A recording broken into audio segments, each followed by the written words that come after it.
छुपाने को नहीं है तो जेपीसी का गठन होना चाहिए। पहले भी जेपीसी बहुत बार बनी अनेक मुद्दों पर, और कांग्रेस पार्टी, इंडिया अलायंस, सभी विपक्षी दल मिलकर संसद के अंदर, संसद के बाहर इस बात को रख रहे हैं कि गठन होना चाहिए। जेपीसी का निर्माण होगा, हम सच्चाई तक पहुंच सकते हैं। लेकिन आप जानते हो पूरे देश में आज कांग्रेस पार्टी ने प्रत्येक राजधानी में इसी प्रकार के कार्यक्रम आयोजित किए हैं, और बड़े संक्षिप्त में बताना चाहता हूं कि किस मंशा के साथ हम लोगों ने जनता के बीच में जाने का निर्णय किया है। पिछले कुछ दिनों में नई सरकार जब बनी देश में, आप और हम जानते हैं कि 4 जून का जो परिणाम आया, उस परिणाम ने 2 बातें बताई। पहला कि सरकार बनाने के लिए किसी भी दल को जनादेश नहीं मिला, एक खंडित लोकसभा का निर्माण हुआ, और बैसाखियों पर बीजेपी ने अपनी सरकार दोबारा बनाई दिल्ली के अंदर।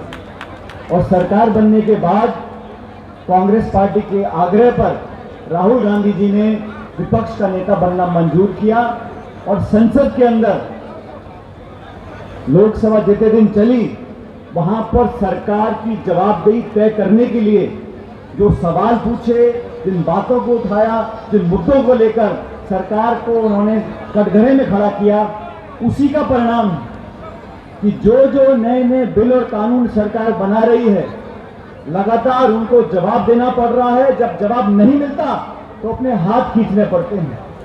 अभी केंद्र की सरकार ने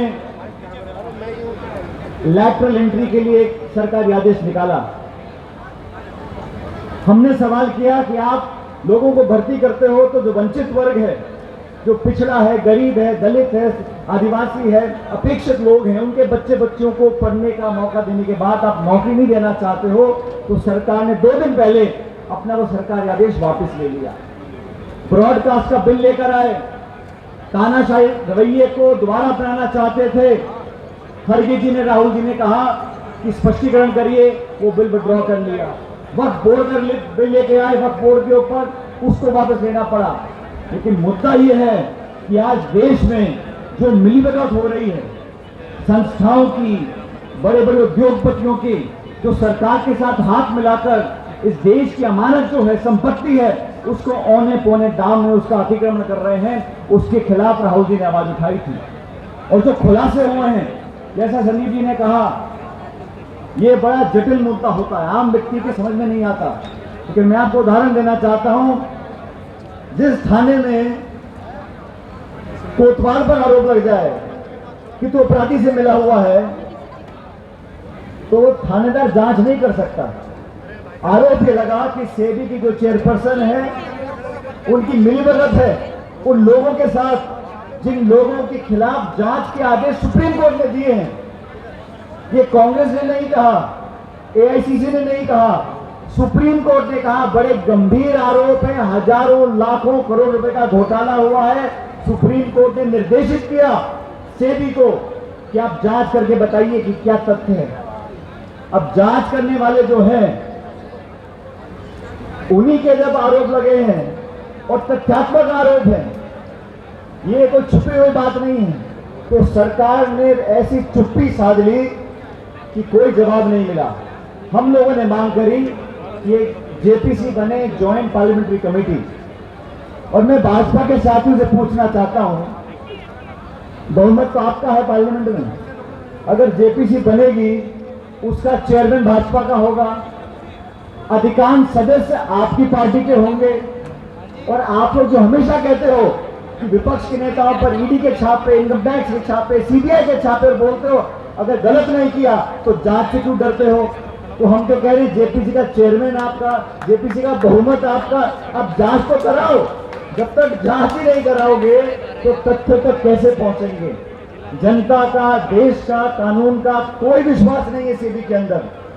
जब उनकी चेयरपर्सन के धर्मपति के ऊपर इतने बड़े गंभीर आरोप लगे हैं, जिसको वो मना नहीं कर रहे, हमारा लेन देन हुआ, हमारा निवेश हुआ, हमारे पैसे का लेन देन हुआ, तो वो जांच नहीं कर सकते। इसलिए हमने कहा कि ये सरकार गूंगी बहरी हो सकती है, लेकिन देश में लोकतंत्र जीवित है।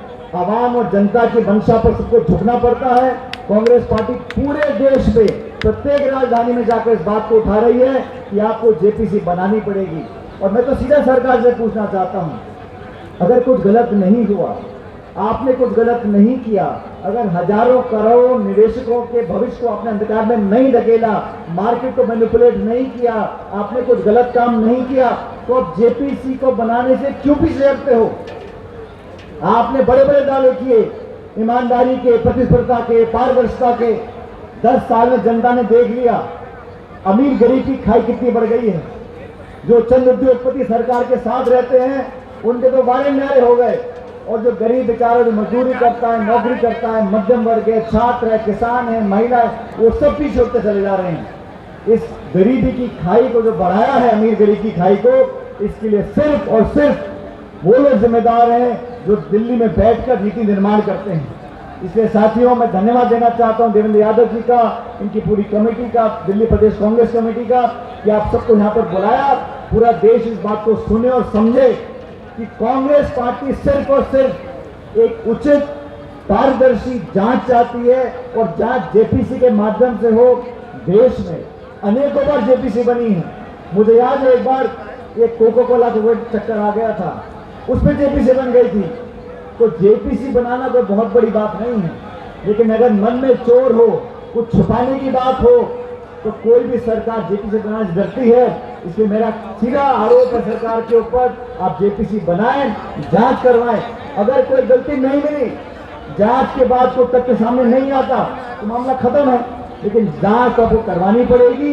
राहुल गांधी जी के नेतृत्व में देश की संसद में और देश की सड़कों पर खड़गे जी और हम सब पार्टी के कार्यकर्ता मिलकर संघर्ष करेंगे, सच्चाई इंसाफ की लड़ाई लड़ेंगे, ताकि देश में जो कानून व्यवस्था है, जो पारदर्शिता हम लाना चाहते हैं, उसको अंजाम दे सकें। दिल्ली प्रदेश कांग्रेस कमेटी के तमाम नेता यहाँ मौजूद हैं। मैं आप सबका धन्यवाद करता हूँ कि आपने मुझे यहाँ पर अपनी बात रखने के लिए बुलाया। और आप सबको कहना चाहता हूँ जो हमारे कांग्रेस कार्यकर्ता हैं, अभी अभिषेक जी बोल रहे थे झंडा, बैनर, पोस्टर, अब समय आ गया, दिल्ली में भी चुनाव आने वाले हैं। आप सब अपनी कमर कस लो, इस बार ईंट से ईंट बजानी है और दिल्ली में कांग्रेस की सरकार बनानी है। ये दिल्ली में कांग्रेस की जगह बहुत मजबूत है। समय बदलता रहता है। आज देश ने कांग्रेस के ऊपर अपना आशीर्वाद रखा है, राहुल जी के नेतृत्व में दोबारा अपना विश्वास जताया है। तो मैं सभी दिल्ली के कार्यकर्ताओं को बताना चाहता हूँ कि दिल्ली हमारी और आपकी है, इसे मिलकर सुधारना है। आने वाले जब चुनाव होंगे, हम मजबूती से लड़ेंगे और जीतेंगे।